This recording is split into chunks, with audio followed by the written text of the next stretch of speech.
પશ્ચિમ બંગાળમાં મહિલા ડોક્ટર પર થયેલ બલાત્કાર અને તેની હત્યાની નિંદા કરવા માટે ભારતીય જનતા પાર્ટી વડોદરા મહિલા મોરચા દ્વારા મૌન કેન્ડલ માર્ચ રેલી યોજી। પશ્ચિમ બંગાળમાં મહિલા તબીબી સાથે થયેલ ક્રૂરતા તથા 15મી ઓગસ્ટે હોસ્પિટલમાં થયેલ ધમાલટોરા દ્વારા સબૂતોને ગાયબ કરવા માટે કરાયેલ તોડફોડ બાબતે સમગ્ર વડોદરામાં આક્રોશ જોવા મળ્યો હતો, જેમાં ભારતીય જનતા પાર્ટી મહાનગર મહિલા મોરચાની તમામ મહિલાઓ ગાંધીનગર ગૃહ ખાતે એકત્રિત થઈ હતી અને સાથે વી વોન્ટ જસ્ટિસના સૂત્રોચ્ચાર કર્યા હતા। પશ્ચિમ બંગાળના કોલકાતામાં આરજી હોસ્પિટલમાં ગવર્મેન્ટ હોસ્પિટલમાં છે, ત્યાં ટ્રેની ડૉક્ટર દીકરી સાથે બળાત્કાર કરીને એની મર્ડર કરવામાં આવ્યું છે તૈનાત સ્ટાફ દ્વારા। પશ્ચિમ બંગાળના સીએમ પણ એક મહિલા છે, મમતા બેનર્જી। એમના રાજ્યમાં મહિલાઓ સુરક્ષિત નથી, ડૉક્ટર સુરક્ષિત નથી અને જે આ કૃત્ય છે એ સૃષ્ટિ વિરુદ્ધનું કૃત્ય છે। એને આખું ભારત દેશ વખોડી રહ્યું છે। આખા ભારત દેશમાં આજે ડૉક્ટરોની હડતાલ છે।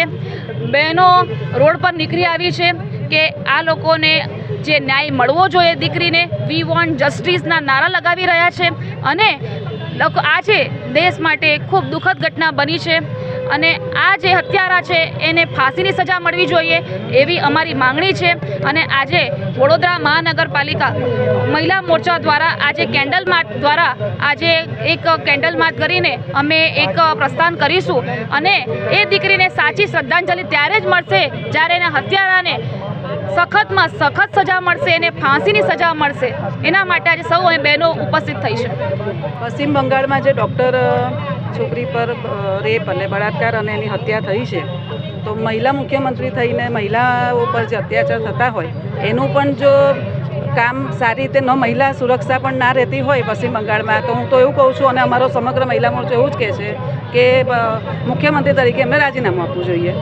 કેમ કે બીજાને માટે બોલીએ એના કરતાં પોતાના જ રાજ્યમાં જ્યારે મહિલાઓ સેફ ના હોય અને તમારા ત્યાં બને છે, આટલું મોટું હોસ્પિટલ છે, બાજુમાં હોસ્ટેલ પણ છે, તો તમને એટલું પણ ના ખબર પડી અને પાછું મીડિયામાં તો એવું કહેવામાં આવે છે કે એના સબૂત બધા મિટાવવા માટે લોકો પ્રયત્ન કરે છે, છુપાવે છે, તો એ વસ્તુ તો યોગ્ય નથી ને। મહિલા થઈને આજે આવું છે, કાલે બીજી મહિલા સાથે એવું થશે, તો એના કરતાં બેસ્ટ છે કે બેન તમે રાજીનામું આપો ને। સક્ષમ ઉમેદવાર છે જ બીજા।